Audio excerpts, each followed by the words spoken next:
Good evening, everyone. Thank you so much for coming and tuning in. This is our Carroll County Board of Education Candidate Forum. My name is Kim Zent. I'm the president of the Republican Women of Carroll County. Real quick, just wanted to thank a couple of people. First and foremost, Exploration Commons. Thank you so much for the beautiful meeting spaces that are available to the community to use. And obviously a huge thank you to the Community Media Center who are live streaming and recording this. So very thankful to them. Thank you to Carroll County Public Schools, who was so gracious in helping us with our research. Their communications team was very nice and very helpful, so huge thank you to them as well. And thank you to all four candidates. What you guys are doing, I know the sacrifice that each of you are doing and your families, so we're all very grateful for how much you care about our students. So thank you. And obviously to Delegate Chris Thomason for moderating for us. We have four candidates tonight. Our first one, Mary Dupin, and her husband, Patrick, live in Carroll County. Her two grown children graduated from Carroll County Public Schools after attending kindergarten through 12th. Mary is a corporate relations officer at the National Aquarium in Baltimore, and she has spent many years each as a stay-at-home mom, wildlife educator, and freelance consultant. Mary has been a passionate local education advocate since 2014. She volunteers for Carroll Values Education and several pro-public education candidates. She is proud to be the 2023 recipient of the Friend of Education Award from Carroll County Education Association. Dr. Amanda Jaskowski is an associate professor at Towson University, pediatric occupational therapist, and mother of 3 children, residing in Eldersburg, Maryland. 2 of her children attend Carroll County Public Schools. Amanda serves on several of the PTA committees at Freedom Elementary and has a governance role on the Free State PTA. She is also a founding member on the board of directors for Action for Kindness and volunteers for various community events, youth athletic teams, church activities, and scouts.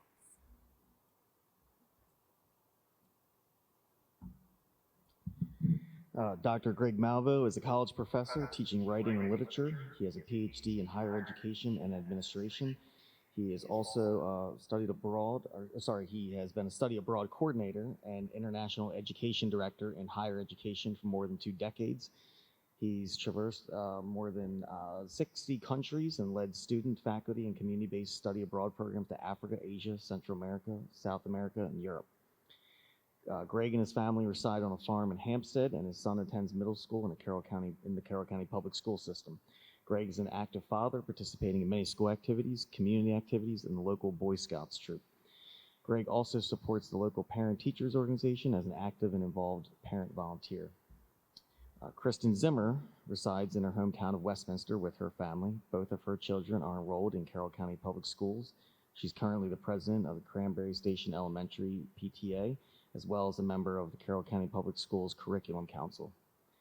Kristen is a certified senior advisor and owner of a senior living consulting agency. She's the president of the board of directors for the Senior Provider Information Network and sits on committees for the Partnership for Healthier Carroll and Bridging Life's Taste of Carroll. So I'm going to go over the rules real quick. Each candidate will have 2 minutes to answer each question. When there are 30 seconds remaining for your answer, Linda over there is going to hold up a yellow card, give you a little warning. When the time has expired for your answer, Linda will hold up a red card, and so give you some time to finish. I'll give you some time to finish up your thought. And we will rotate down the line, so no candidate's going to be going first every time for each question. And then at the end, each candidate will have 2 minutes for closing remarks as well. And with that, we will get started. All right, first question. Since COVID, the Carroll County Public Schools policy has been to supply all students and grade levels with a personal laptop. According to the CCPS IT department, the maintenance and replacement costs for the laptops has increased between $2.5 and $3.2 million. Due to fiscal concerns in the FY 2025 budget, Carroll County Public Schools rescinded the 1-to-1 laptop ratio policy for kindergarten through 2nd grade. This means that our youngest students will no longer have their own school-issued computer, a decision that drew mixed reactions from the community. If elected to the Board of Education, would you consider further rescinding the 1-to-1 laptop policy for all students in grades K through 8 and renewed focus on textbooks and writing? In addition, would you support a dedicated technology class focused on topics such as typing, research, and citations, something that is not currently required system-wide? We're going to start on the way in down there with Mary. Please go ahead.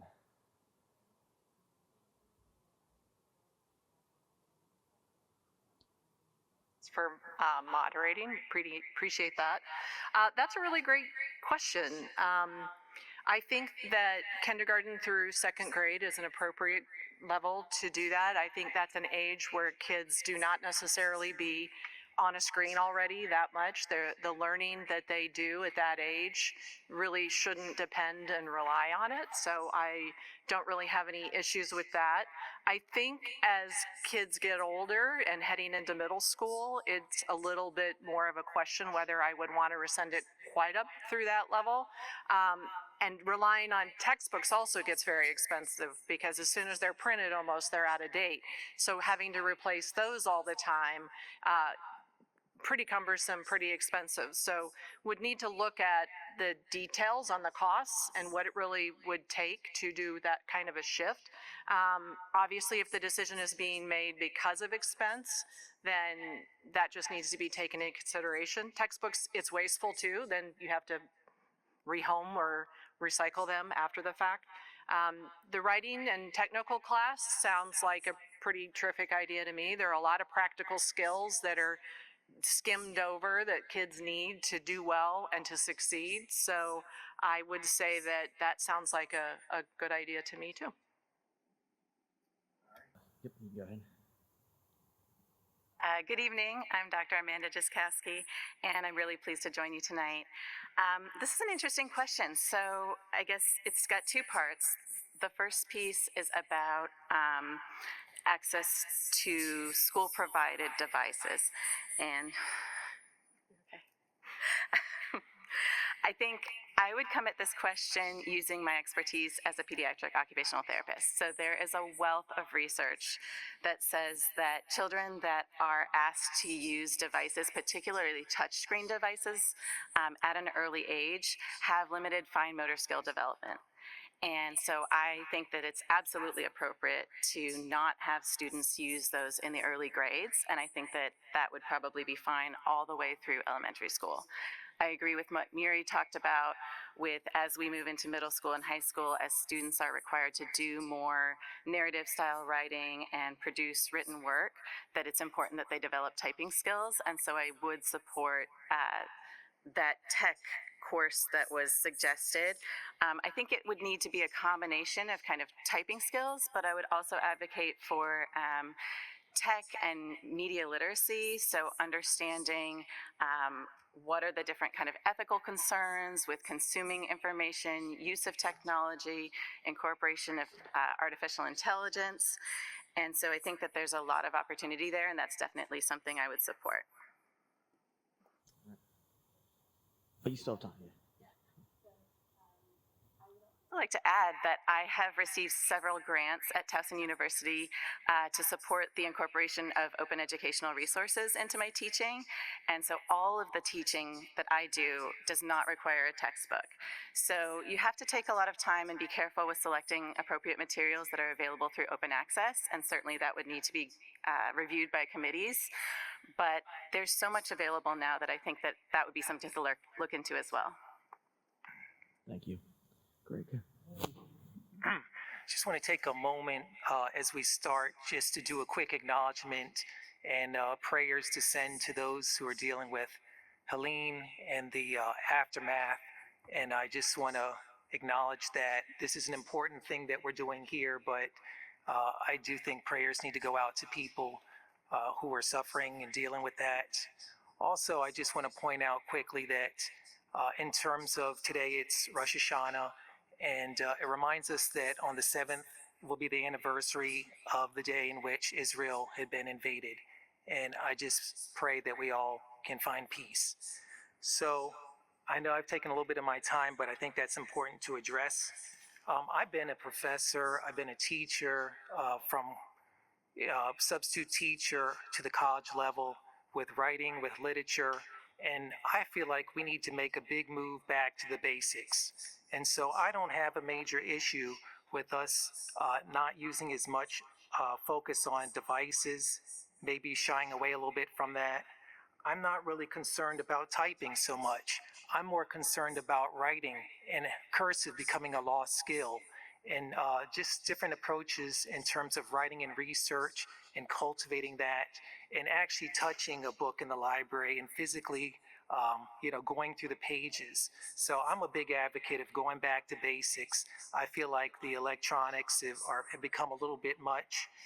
For example, with laptops, I'm concerned about the misuse of artificial intelligence, and we need to kind of make sure that we're looking at that. Even with learning apps that are going on these laptops for children, we need to look carefully at that, as there's a lot of data mining, looking at race, gender, background, orientation. That needs to be looked at carefully. Back to basics. Thank you. Kristen? Thank you. Good evening. My name is Kristen Zimmer. I just wanted to say thank you to the Women's Republican Club, as well as you, Delegate Tomlinson, for hosting us this evening. As a fiscally conservative citizen, I'm very grateful that the board took a look at the technology policy and decided to pull back in order to allow funds to be available for other pressing issues. As Blueprint is rolled out, we're going to face a lot of tough questions like this, and I am supportive of pulling the technology back, at least in elementary schools. As part of the Curriculum Council, I learned that this year they're pulling back as well from traditional textbooks and implementing learning packets for ELA. So as they go through the different units, eventually they can be thrown away. So there's going to be cost saving in next year's curriculum as well. So I think that's very promising. Blueprint is really going to be difficult to implement financially, and we're going to have to make a lot more really tough decisions like this. And I think that getting back to basics and really determining how we spend every cent is very important. Thank you. This thing's okay. We're good. All right. So next question, and we'll start with Amanda this time. Current MCAP scores show that 62.8% of Carroll County Public Schools third grade students are proficient in ELA. The 2023 MCAP scores for math showed that 24.6% of CCPS sixth grader students are proficient, and that statistic remains alarmingly low all the way. That statistic remains alarmingly low all the way through 12th grade. In high school, some Carroll County Public School core academic courses include ELA and math, are only offered as semester-long courses instead of courses that are required all school year. This policy is leaving many students without practice in these vital core topics for a semester or two, in addition to the time lost during the summer gap.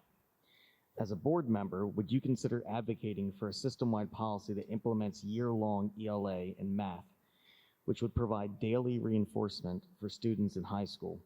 What other ideas do you have to support Carroll County Public School staff in identifying the issues in ELA and math proficiency and improving student performances?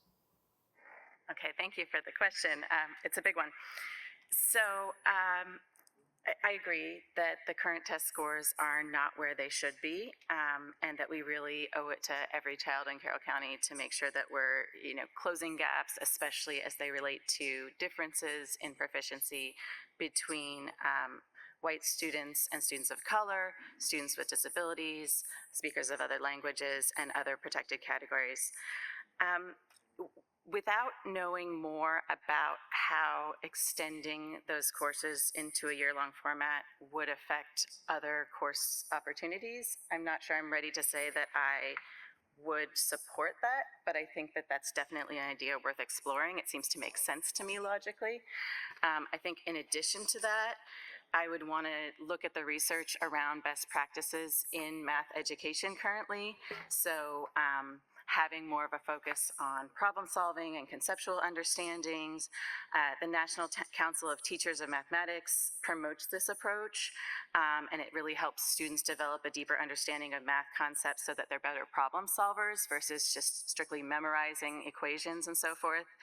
I'm also a big proponent of differentiated instruction and personalized learning, so really understanding students' areas of strengths and challenge, and then developing a individualized set of kind of curriculum or goals for each student, and then reinforcing that with parent support as well, so that parents can help to reinforce that learning at home. And we know that a lot of parents right now are feeling very hesitant to assist their students with math, in particular because they weren't trained under the same framework as students currently receive. Thank you. Greg? Yes, I think we put a lot of stress and importance on test scores, and I tend to agree that with tests, there are some key things with that.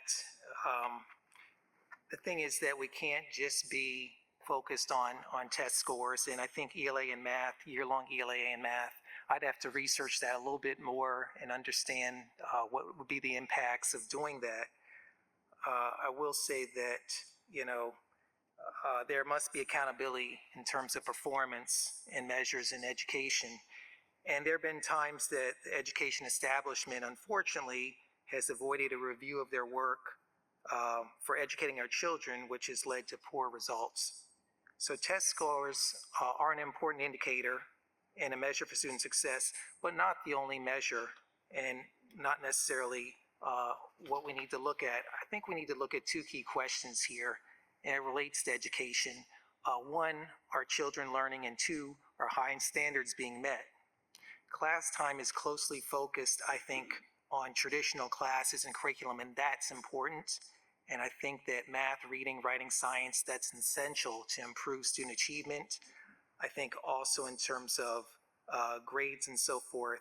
Well, I'd like to share a personal experience in terms of professional observations that I've seen of two grade effects or two approaches. For example, grades through research-based presentations. My son's former elementary school had a storyboard that they had to create. They did research, they presented before the whole community. Very effective. Outdoor school has different sorts of approaches as well, but highly effective, fits the values of Carroll Countyans, and I think that we need to look at other approaches that are creative and out of the box, not just test scores, as we consider these things. Thank you. Thank you, Greg. Kristen? So while I believe that the MCAP test taking is not perfect, I don't think we can let perfect be the enemy of good. These assessments, we need a way to assess students across the board, and to see where learning gaps lie and how schools can best address those gaps. I don't necessarily believe that extending the semester period is the answer. It could be. I would want to see research. But I do believe that if we were able to focus on academic achievement without the introduction of some new age and progressive subject matter, would directly link to increased learning opportunities and scores. So again, I think just really getting the focus back on reading, writing, math, science, and the arts, I think we'll see improvements. Thank you. Mary?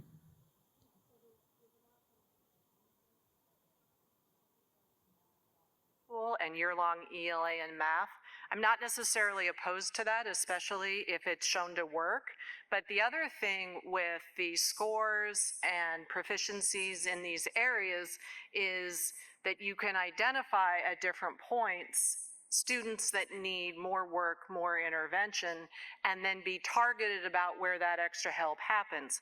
Ideally, in high school, you're also using your math and your science classes and other classes, and the same with writing. You should be practicing and having an opportunity to do writing in other classes. But if students need more help or targeted interventions, one thing that was always a pet peeve of mine when my kids were in high school is I personally think that flex period is really kind of ends up being wasted time. A lot of students are not using it productively. One of the things I liked about middle school was the team approach, and that team got together to talk about the students and collaborate, and that falls apart at the high school level. And I've always thought like there's an opportunity around flex to use that to provide targeted advice for skill practice for those high school students that need it. I do think we need to add more rigor, especially at those targeted developmental points and learning points along the way. I agree with what Dr. Malveaux said about more experiential education. That's a real pet idea of mine that I think makes learning so much more effective when you can make it hands-on and practical. And it's also worth keeping in mind that the nationwide teacher shortage means that we've had to hire a lot of teachers with professional certifications, and they have a lot of experience to get mentorship, training, and professional development. And there are multiple prongs to what we need to do to address some of the learning gaps and loss and low scores that are worth looking up. Thank you. All right, question number 3, and this time we'll start with Greg. In the last decade, state officials and local school systems, Carroll County included, have enacted mental health and restorative justice practices such as Second Step and Sources of Strength. These programs rely on group therapy, student-led mentoring, and trusted adults during the academic day to minimize disruptive behavior. In addition, state and local officials have advocated for and passed legislation that curtails traditional disciplinary methods such as suspensions and expulsions. According to the National Center for Education Statistics, as of April 2022, 69% of public schools reported an increase in mental health concerns among their students. An article published by the Baltimore Sun in April 2024 reported that discipline referrals for fighting, attacks, and physical contact were up 70% in Carroll County's public elementary schools in the last 2 years. Do you believe that these restorative justice practices have been successful, and if elected to the Board of Education, would you advocate for changes at the state level that would restore full control to school-level administrators regarding suspensions and expulsions at all grade levels? There's a lot there to work with. Let me chew on that. So I'll just start towards the end. Restorative practices, I think, should naturally be in the curriculum, in the course, in the school. And it is what it is. It's a practice. It shouldn't be made law. And I will just say that I don't agree with everything with the blueprint, but as we look at mental health, I am open to blueprint initiatives that will bring additional mental health professionals and support staff to schools to help support students. But we do have to be careful that parents absolutely do have the choice to approve or reject in advance medical treatment or therapy available to their child by the school. To improve mental health for students, to create greater social bonds between students, I would push for peer mentoring. Older, more seasoned students can help younger students navigate through the tough terrain of school. And those students feel an immediate sense of belonging and community as a result. This is actually being done at Winters Mill High. In addition to stemming the mental health issues, we need to watch for overuse of technology, which I had mentioned before, in the classrooms. In addition, parental involvement is very important. When parents are involved and engaged in a child's education, it can lead to not only higher achievement, but also better social, emotional outcomes. So traditional disciplinary methods, I think, are good. I think we might want to look back to balancing the scales and have a little bit less of restrictive or restorative practices and get back to discipline that's necessary, even if that's legislatively to support our teachers, support our staff and our administrators, but we need to change the tide a bit because we're dealing with an epidemic of physical altercations, up 70% in our elementary schools. We must deal with that. When my son started at Cranberry Station Elementary and I was started volunteering in the school, I was shocked by the behaviors. It certainly did not look like any school that I grew up in, and it is a national problem. All of the local jurisdictions are dealing with this. The behaviors are seemingly out of control. While I appreciate that restorative practices are to work with the students, I think we need to skew back to stronger interventions, stronger consequences. Students need to understand that their behaviors will result in some kind of consequence. Another important piece is parental responsibility. We hear about parental rights all the time. We rarely hear about parental responsibility. I see our teachers drowning in the classroom because so many different children struggle with behavioral issues. Parents need to be involved. They need to be supporting the teachers.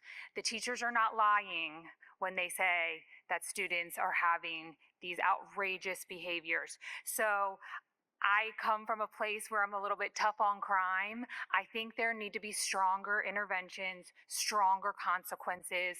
I think that restorative justice should certainly be used for first-time offenders or occasional offenders. But when we are seeing children day after day interrupt the class, empty the class out of the classroom, I think we need to have much stronger consequences. Yeah. A lot to unpack here, obviously, because we know that these escalating behavioral issues are extreme and serious to the point where other students and educators' safety sometimes is at risk. But the mental health crisis is very real. And part of the problem is that the system of treatment, identification, navigation, and treatment is sorely lacking. At the same time, I agree that restorative practices on their own are not sufficient. There's a good reason to have them. We don't want a school to prison pipeline, but they have to be in combination with logical, meaningful consequences as well. I remember as a parent I think it was middle school, all the parents were invited to attend a class called Love and Logic about how to learn how to try to explain things to kids in a way that they understood why they were being disciplined, and then the consequences were logical consequences. I agree that at the state, they probably do need to legislate differently because that's where the educators and administrators' hands being tied has come from, but it can't exist in a vacuum. Something else has to be out there to help these kids and to help the students that are in crisis, and those crises come in many shapes and forms. So it would be great to take a look at juvenile justice and these issues in a way that the schools are not expected to solve these problems, because they can't solve these problems all on their own. Thank you. And Amanda? Thank you. We're facing a mental health crisis among students that we cannot afford to ignore at this point. Social media, cell phones, technology have made it worse. Our children are more anxious, they are more isolated. In many cases, they're more vulnerable to bullying than they ever have been before. And you're absolutely right when you talk about the fact that the behaviors you're seeing in the classroom now are more violent, are more disruptive. Safety is a top priority of mine, and frankly, it's non-negotiable in the school system. Schools have to implement clear, firm, consistent discipline policies that hold students accountable without sacrificing their future potential. We need to work closely with parents to address discipline issues early, and parents too, I agree, must be held accountable. The other side of that is that in addition to holding parents accountable, we have to give them the tools to help them respond to these increasingly violent and disruptive behaviors, to help them learn how to manage children's big feelings and think of ways to regulate and cope and handle anxieties.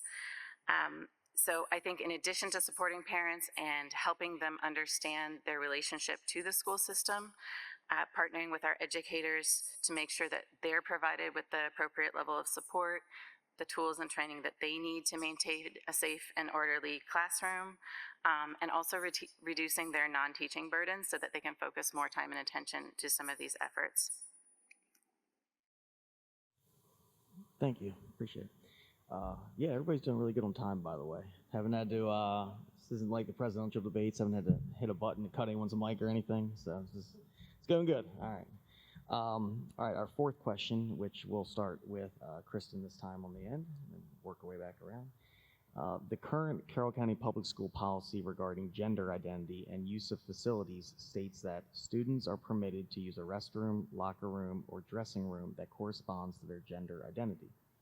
And the policy concerning overnight trips states that students on overnight field trips shall be allowed the opportunity to room with others according to their gender identity. At the direction of the Maryland Department of Education in 2022, Carroll County Public Schools high school students began learning about gender identity in health class, and in 2023, middle school students were introduced to the term sex assigned at birth. In your opinion, is the topic of gender identity one that is scientific or one that is based on ideology? And do you believe topics such as this should be implemented in taxpayer-funded schools? Additionally, do you support the current policy regarding facilities? First and foremost, I want to say that I think that our public schools should be laser focused on teaching reading, writing, math, science, and the arts, traditional education. I also believe that social, religious, cultural, and political things should be taught at home by mom and dad. I do not believe that there is ever a time when that is appropriate to be taught in schools. To be completely honest, I am worried about what is coming out in the health curriculum from the state of Maryland. It would be my preference that Carroll County's health curriculum was the default rather than the Maryland state version. I think that some of these topics and themes are extremely more mature than where they are starting to teach them with pre-K and kindergarten. So if I had it my way, the Carroll County Health Framework would be the default and you could opt into the Maryland version. I am grateful that at this point, parents do have the option to pick one or the other. So I'm very pleased with that and I hope that that will continue. I have a 6-year-old daughter, and to be completely honest, it does worry me about the bathrooms and locker room situations. I do also understand that there are students who are transitioning who also need to feel safe and accepted. I would love to find a way that we could have a third gender-neutral bathroom and locker room situation. And as far as the sleepaway camps, I understand why families would take pause to send their student to a sleepaway camp where there might be children of another gender or a parent counselor, a parent chaperone of another gender sleeping in the same bunk as their son or daughter. So I do find it very concerning. Thank you. Thank you. Mary?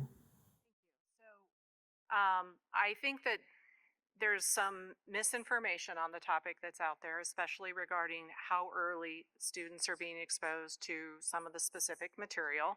I think some of that misinformation is a result of intentional efforts to divide and stow fear.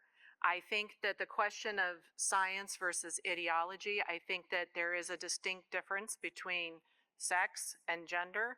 I think all of us make conscious decisions every day about how we express our own personal gender identity. So I don't think it's just an ideology, and that's a framing that concerns me because I feel like it erases people.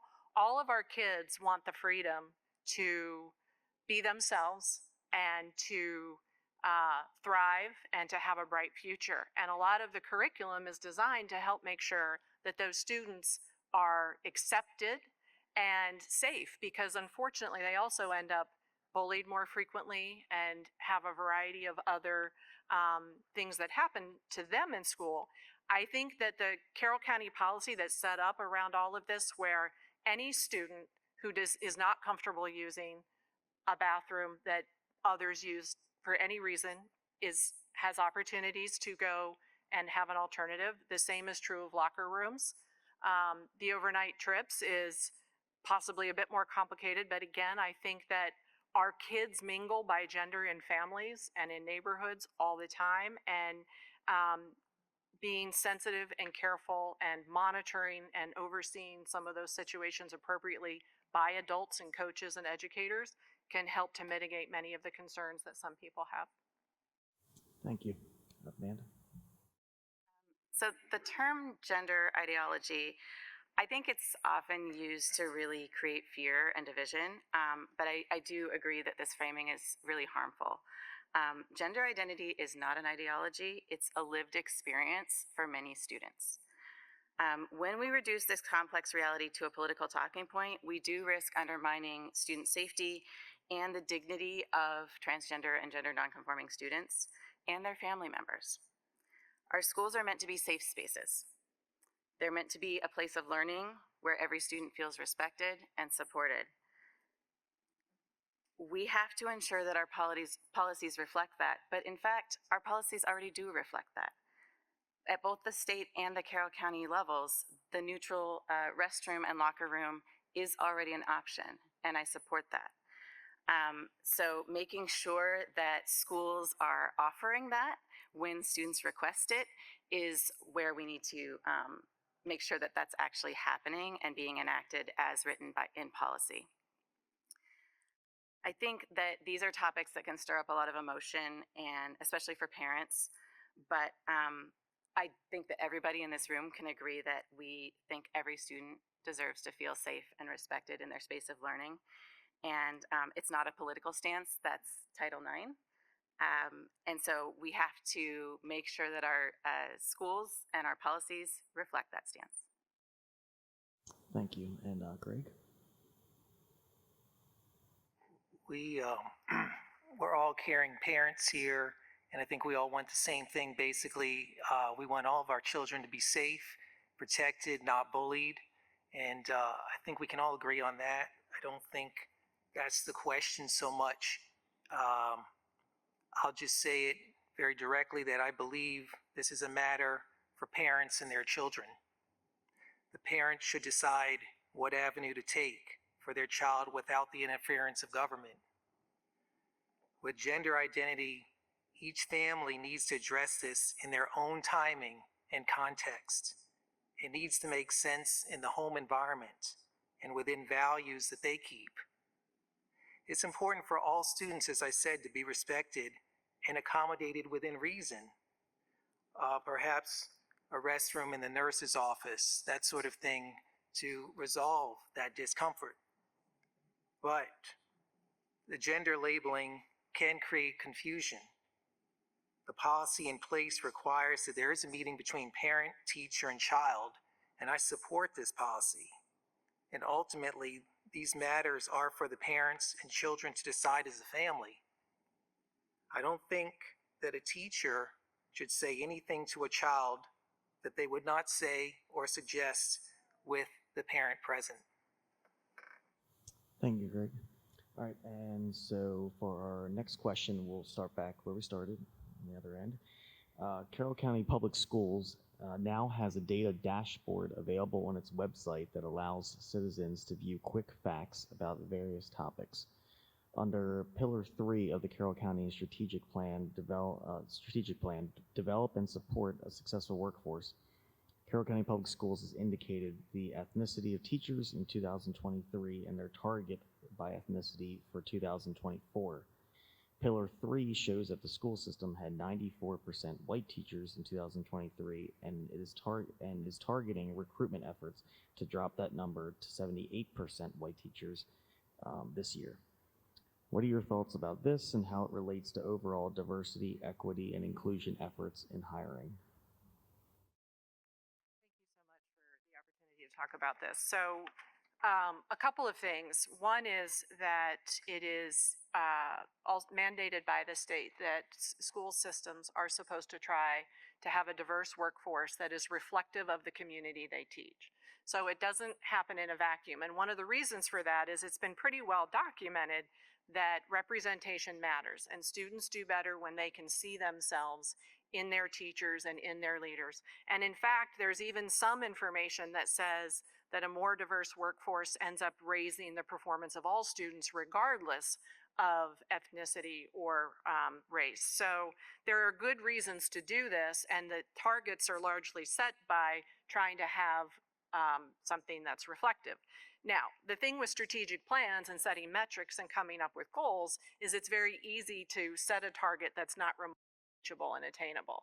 And that's where things ultimately fail. And there's also not necessarily in that enough work to say, well, why is this an issue for us?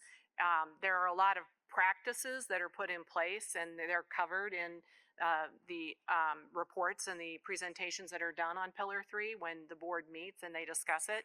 And there's a lot of hand wringing and frustration saying, here are all these things we're trying, but sometimes this is something we have to do in the nonprofit world, is you have to step back and get at the root causes of what are some of the difficulties, and then what are reasonable targets that are actually meaningfully attainable. And then also make sure you're not just throwing things at the wall and trying to figure out what sticks, that you use practices and figure out which ones are working and which ones aren't working, and then maximize and continue to do more with what becomes successful. Amanda? Diversity is not just about representation, so it's absolutely critical that children see themselves in their educators and in those around them. But it's also about improving their actual outcomes. So having diverse perspectives in the classroom does enrich everyone's learning. The science shows us this. And it's not just in relation to racial categories. It's also in relation to disability status, socioeconomic status, many of the other kind of identity indicators. People are enriched by having access to a diversity of perspectives and having different value systems modeled. I think Carroll County's strategic plan does include some concrete goals for recruiting and retaining a workforce that does reflect a diversity of our student body. But I think we need to do a better job at focusing on attracting highly qualified candidates that meet that goal. And so part of that is just demonstrating to potential educators or school system employees that we want them here. We want them to live and work in our community, that they will be safe and supportive, that they will be reinforced by their administrators, that they're not just here as a token, but because we value their input and their perspective. And I'm not sure that that's the environment that we currently have in our school system. So I would advocate for kind of taking a systems approach to look at why that message is not being sent to our educators and school system employees, how we can do a better job at that, both for our current employees, but also for our potential employees in the future to enhance that diversity. Thank you. Greg? I'd like to take us maybe on a personal journey to help me understand diversity well. I am the product of a historically black college and university where I completed my PhD in education administration at Morgan State University after my undergraduate at Rutgers College. And that experience brought quite an emergence of academic minds and groups. I currently work within the framework of the second most diverse community college in the country, representing over 160 nations, and policies that are in place to support students. We are the community's college, and we're open for the entire community. And this mentality merged with traditional values gives me the understanding for championing inclusion through achievements and equal standards for all. That's what needs to occur. Again, inclusion through achievements and equal standards for all. As we talk about DEI, I think we have to be kind of careful in terms of what we want to do in terms of targeting diversity and so forth, and kind of focus more so on the students again. In terms of students, equitable treatment for its intended purposes serves a very important function in our schools. A student who suffers from ADHD, for example, with the 504 plan, should be accommodated with a seat in the front of the classroom. Or a student who's dyslexic should have extra time to complete those readings and getting equitable treatment. I'm talking about the type of equity in which the classroom environment uplifts the students and doesn't divide them. Every student deserves equal access to education. I understand that. everyone deserves a fair and equal shot for a position in the workforce as well with our hiring. But it's not wise to mentally hamstring one into thinking they cannot achieve and succeed without their own merits. I fear that this can be damaging and serving as a mental crutch for those who think it's essential for their success. I feel we should be focusing more of our attention on merit and achievement. Thank you, Greg. Kristen? When it comes to diversity, I think it's a beautiful thing. My son and daughter go to one of the most diverse schools in the county at Cranberry Station, and they are growing up with a lot of students who don't look like them, who don't celebrate the same holidays as them. My son's best friend is celebrating Rosh Hashanah today. Last year, we learned about Ramadan because another good friend in one of their classrooms. And I think that my son and daughter are going to have this really outstanding worldview growing up in a diverse school. I too think that it would look wonderful if we had that kind of diversity with our teachers as well. However, I believe in true meritocracy. So I don't think we should be aiming at hiring people based off the color of their skin. I think we should aim at hiring people based off their merit and their ability to do the job, to hire the best person for the best fit. I think that takes precedent, and I think it's a little bit lost when you're only looking for a certain hire. Thank you. Thank you. All right. On to question 6. This time we'll start with Amanda. Second chance learning is an instructional strategy aimed at enhancing student understanding through reteaching, additional practice, and extra assessments. Recently, Anne Arundel County shifted their approach to emphasize student responsibility while reducing second chance opportunities. In Carroll County Public Schools, the second chance burden falls largely on teachers with no system-wide summer school policy in place. Many parents have expressed concern that excessive second chance opportunities can skew report card accuracy and overlook the need for additional tutoring. If elected to the Board of Education, would you support reducing second chance learning in favor of greater student responsibility, enhancing parent-teacher collaboration, and a comprehensive summer school policy?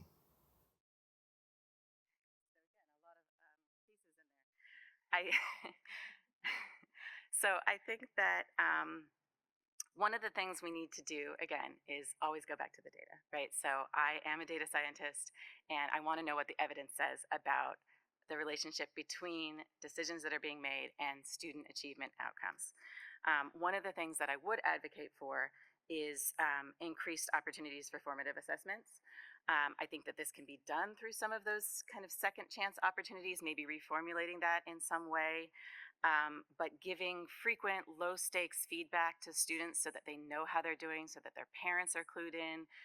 If some remediation is necessary, this is something that is evidence-based, and there are a lot of fun ways to incorporate opportunities for formative assessment throughout the school day. So that's definitely something that I would do to kind of shore up some of those practices. I think that in addition, we need to make sure, again, that we are thinking more about this kind of personalized learning. So the unique kind of constellation of needs and support systems that each student needs to be successful might look like summer school for some. It might look like some second chance opportunities for others. So I think individualization to the extent possible is something that I would advocate for. But I don't think that we should be inflating grades for the sake of making sure that we say that we have the highest test scores or that every student is graduating with a certain GPA. I do think that, I'm seeing that at the higher education level at this point with students that frankly maybe aren't ready for undergraduate programs and graduate programs because they've been pushed through the system. So I'm interested to learn more about some of the state superintendent's ideas around what that might look like if students aren't achieving certain metrics. I'm not sure that a blanket policy that says all students who don't meet a certain benchmark should be held back, because all students are not the same. They learn differently and they are not standardized. So again, advocating for that individualized approach is the way I would go. Thank you. Greg? So, in considering second chance learning and a number of other directions that we've gone, COVID took its toll, And personally, I'd seen and have seen over the last couple decades, particularly though with COVID, a lack of literacy from students, and they're just struggling to put a sentence together, struggling to, just be critical thinkers. There's so many things stacked against them, to do critical thinking, to do research for themselves, to think on their own, with artificial intelligence and other things. In terms of second chance learning, that coupled with some other things, like students would, and I'm at the college level, would come to the college ill prepared for that level of study and eventually for the careers. And we had to work with these students to bring them to the level they needed to be. And so students assuming that they could submit work in mass at the end of the semester because that's what they could do, at the public schools. Students who assume because they attended every class session could receive a C grade at least or better just by attending. Doesn't matter if they did the work, but a C grade.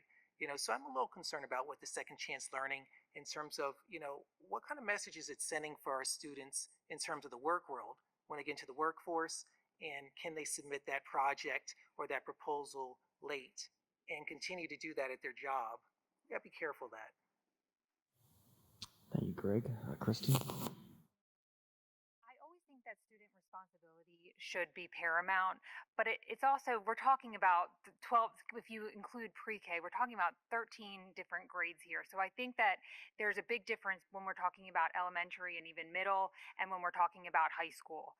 I am very cautiously optimistic about our new state superintendent, Dr. Wright, and I'm very excited to see if she can too pull off a Mississippi miracle here in Maryland to help us with some of our test scores, and even more importantly within the test scores, and the students actually learning the material and being successful in their classes. One of it was in the one of her tenets was that if students were not at reading level by grade 3, then they would be held back. And that was a hard pill for me to swallow when I first heard that, because as a mom, that is kind of horrifying, the idea that your student might be held back in 3rd grade.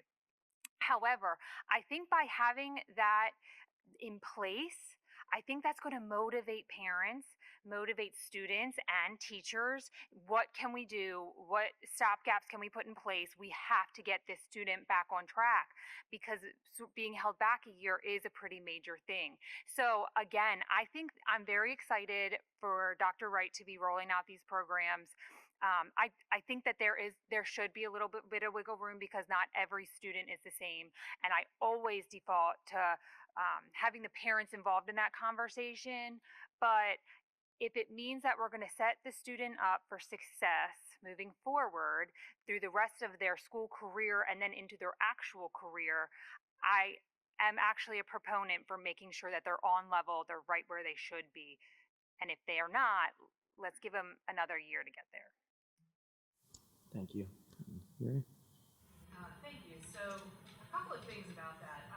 I agree that if second chance learning is not applied properly, then there may be great inflation, and then you're not getting what you need to identify students that need extra help and having the appropriate targeted interventions.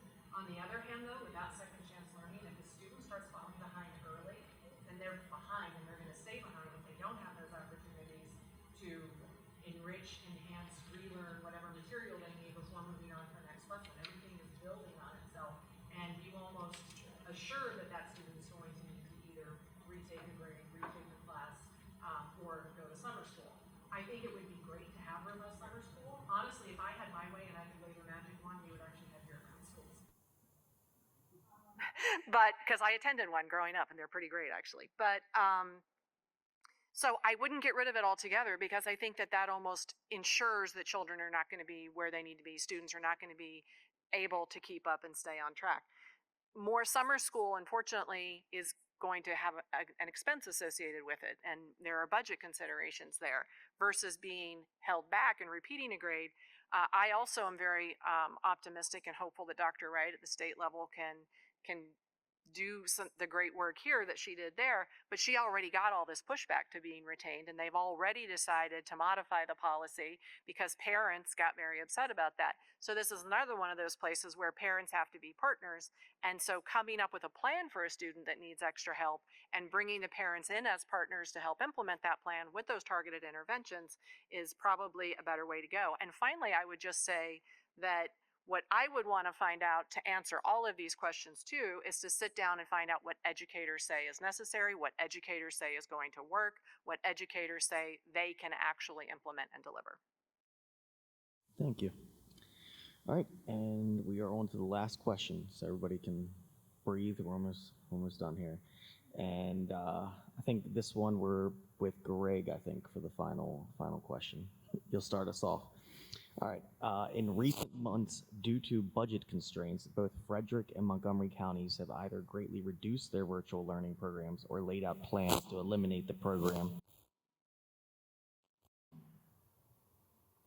Or laid out plans to eliminate the programs completely. During public testimony at a June Blueprint Committee meeting, multiple parents asked for help to save the program they called a literal lifesaver, and one that was allowing their children to finally thrive versus forcing them back into school buildings where they were not getting the support they desperately needed. If elected, would you support virtual learning as an alternative public option for parents to consider if their student is struggling or facing an extreme bullying situation in their traditional school setting? So I have a lot of experience with virtual learning, and there are advocates of it. Those who are not for virtual learning feel like the face-to-face is necessary for students to have the best education. I think that there's definitely some advantages to virtual learning. I think that we need to consider not necessarily someone to be placed into virtual learning because of bullying or harassment or abuse. That's something that the school must deal with themselves directly. That student, that whole school should be a safe zone for that student. And so I don't think that that should be a motivator necessarily for virtual learning. I think though virtual learning is some people are different problem solvers and thinkers, perhaps, and my son's special needs, and he does better, oftentimes with virtual learning as opposed to face to face. And so just because maybe his generation and the computer. So I think it's more so an academic question in terms of how does it assist the student in terms of their academics, their education, and that well-being in terms of performance. And I would be open. I would like to research it more and see what the numbers say in terms of what virtual learning can provide. But upon face value, I wouldn't have a major issue with virtual learning and considering that for our schools as well. Thank you, Greg. Kristen? Was having major budgetary constraints. And I think Carroll County has found themselves there, and I think they're going to continue to find themselves there, especially in the next couple years implementing Blueprint. And I think that we are going to have to make some very difficult decisions about how that money is going to be spent, especially if we want to be fiscally conservative and avoid asking our commissioners to raise taxes. So I tend to be very fiscally conservative, and looking at the budget, I appreciate that there are students that feel that virtual learning is the best for them and the best for their family. I do think that there are options available to them via homeschooling. They can do that through Carroll County Public Schools. So it would probably come down to, if it was a budgetary reason like it was in Frederick, then I would tend to weigh it with other budget line items to see which impacted the most amount of students. Kristen. Mary, please. Yeah, it's always a balance, right? And the thing is when differentiated learning can be done for students knowing what works best for them, that's great. And I think there are some students where a virtual environment is safer or preferable. So to take it entirely off the table is not something that I think would be in the student's best interest. And that's what it's all about, is trying to make sure that every student has access to a high quality education and the supports and resources that they need to achieve and succeed. But it's a balance, right? Because you can't have a 100% personalized approach in every way for every student because the resources just aren't there. I think we have been under-resourced and underfunded in the past. And as Ms. Zimmer alluded to with the blueprint, there's a lot coming that is not necessarily going to be covered by the state, some unfunded mandates, and so it's always complicated and it's always a balancing act. So you have to really take a look at, are the outcomes proven? How much is it being spent? And is it worthwhile for those students that are there? And if it is, then you really need to look at a way to keep that available for the students that need it. Thank you. And Amanda? Thank you for this question. And excuse me if I get a little bit emotional about this one, because I'm pretty sure that the family that actually stated that the virtual school was life-saving was one of my former occupational therapy clients. Deeply beloved child who is not able to attend school in person because he is severely immunocompromised. And that's the case for many of our students. He did start out school for the first several years attending via telepresence robot. That became a bit clunky, especially as he was asked to navigate throughout the school a bit more as he got into the older grades. And then COVID hit, and he was offered the opportunity to attend the virtual private academy, or the virtual public academy in Montgomery County. And it is heartbreaking that these services are not going to be available anymore. In Carroll County, students can only attend through kind of the home and hospital mechanism. So if they have a short-term disability, or if they are not able to attend school for a certain time, an instructor can come to their home. But it is baffling to me that the argument is that virtual instruction costs more money, right, than having an individual person coming into the home. And certainly it is much less expensive than moving a child to a non-public placement, which is what we often do in Carroll County because we don't have a virtual option for some of these students. So I think that offering that and expanded access to that is something that I would absolutely advocate for. I also think that it increases access not just for our kiddos that are medically compromised, but for those who don't have access to specific courses or topic areas that aren't offered at all the schools. I think it really just opens wide the door for opportunities and access based on individual interests and needs. All right. We got through all the questions. We're all here. Okay, so we're going to wrap up with each of you, we're going to give 2 minutes to give a conclusion. I swear I'm not moving. 2 minutes to wrap us up, and we will start. Anybody want to start? Greg, we locked eyes, so you're gonna go. First, I want to express my appreciation to my lovely wife, Lisa, my son, Gabriel, for their continued support during the campaign. Every peak and pit that has come, you've absorbed with me. And so all the while you have this unending support. So thank you so much, and I love you. In closing, Carroll Countyans, I hope to earn your vote on or before November 5th. I bring to the board over 25 years as an educator. Having both practical day-to-day teaching experience coupled with the PhD in education administration has allowed for me to know strong curriculum delivery. I would bring this experience to the board. My administrative experience extends to currently running an international education program that serves a student population of over 60,000 students. I would bring this experience to the board. Parents, know that you have a strong advocate. You have a right to know what your child is being taught. You have the right to give input and ultimately approval. Health issues that impact your child should be shared with you and decided by you. The struggles and successes of your child should be made transparent.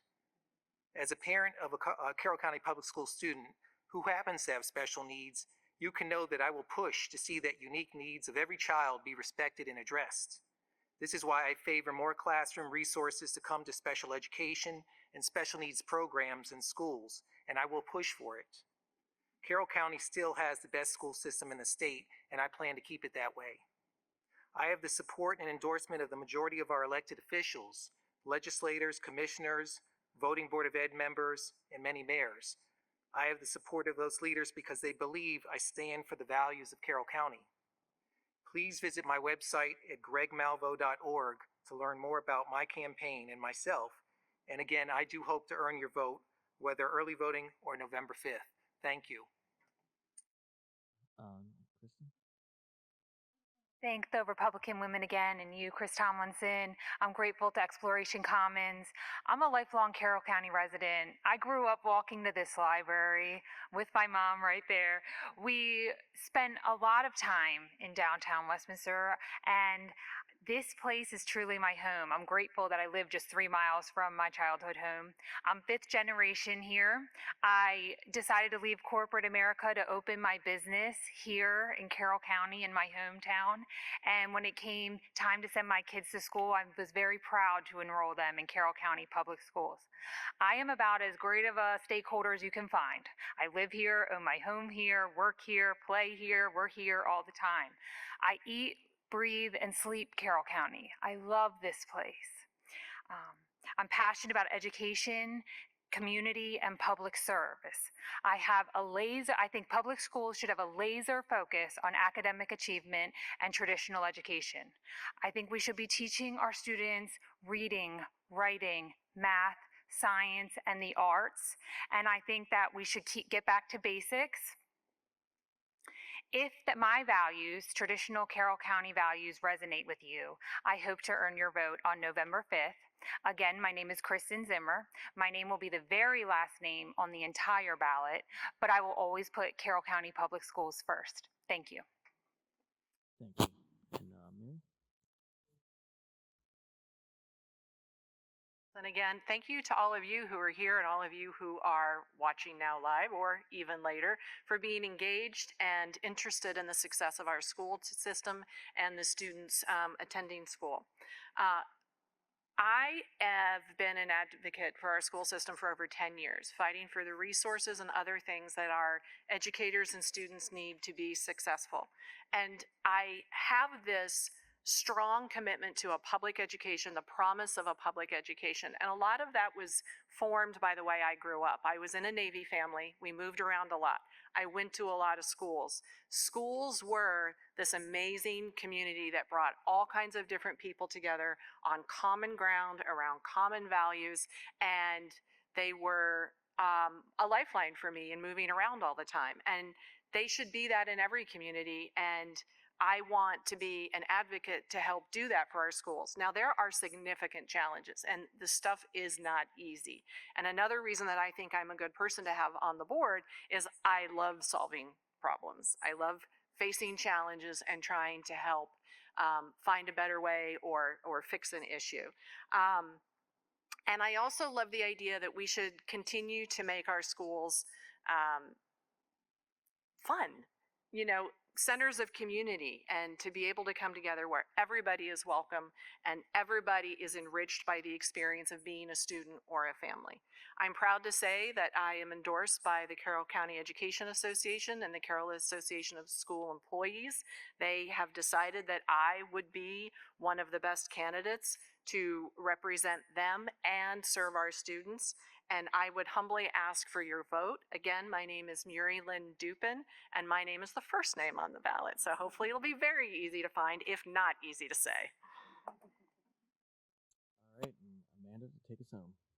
Well, thank you to all of the groups and individuals who have already been thanked by our panel.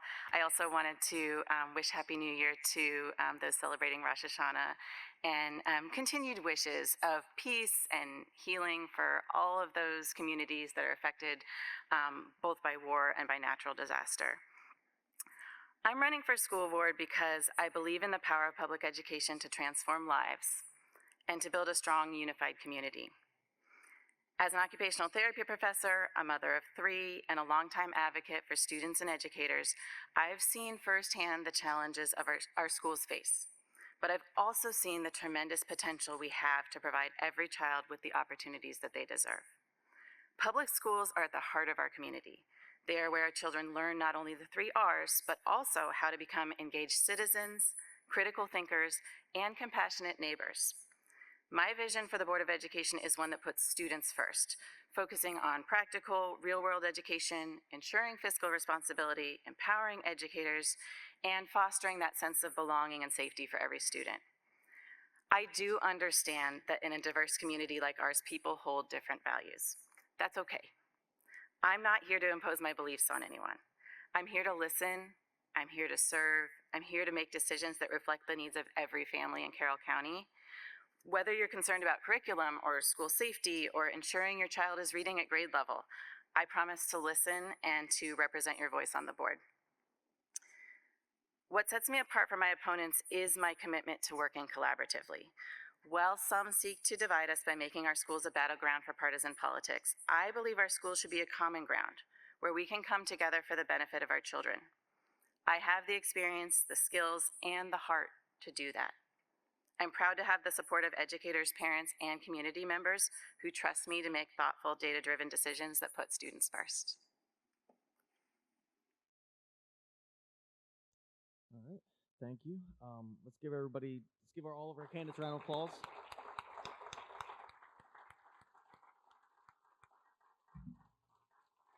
It's a nice forum. I think maybe our national leaders should follow our lead here. It's a good, mature forum.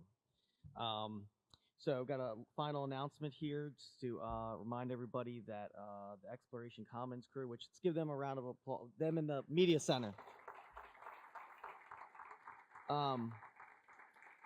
They have got to break all this stuff down, and so you don't got to go home, but you got to get out of here. Yeah, they got to break down equipment. So if you obviously everybody probably wants to talk for a little bit, but move those conversations maybe out of the hall, or out of this room into the hall, maybe one of the local bars in the area or something like that. But appreciate everybody coming out. It was a really great forum. Hopefully people learned something new, and hopefully some folks are watching at home or will watch at home. So thank you to the Women's Club for organizing it. Appreciate everybody coming out. Thank you.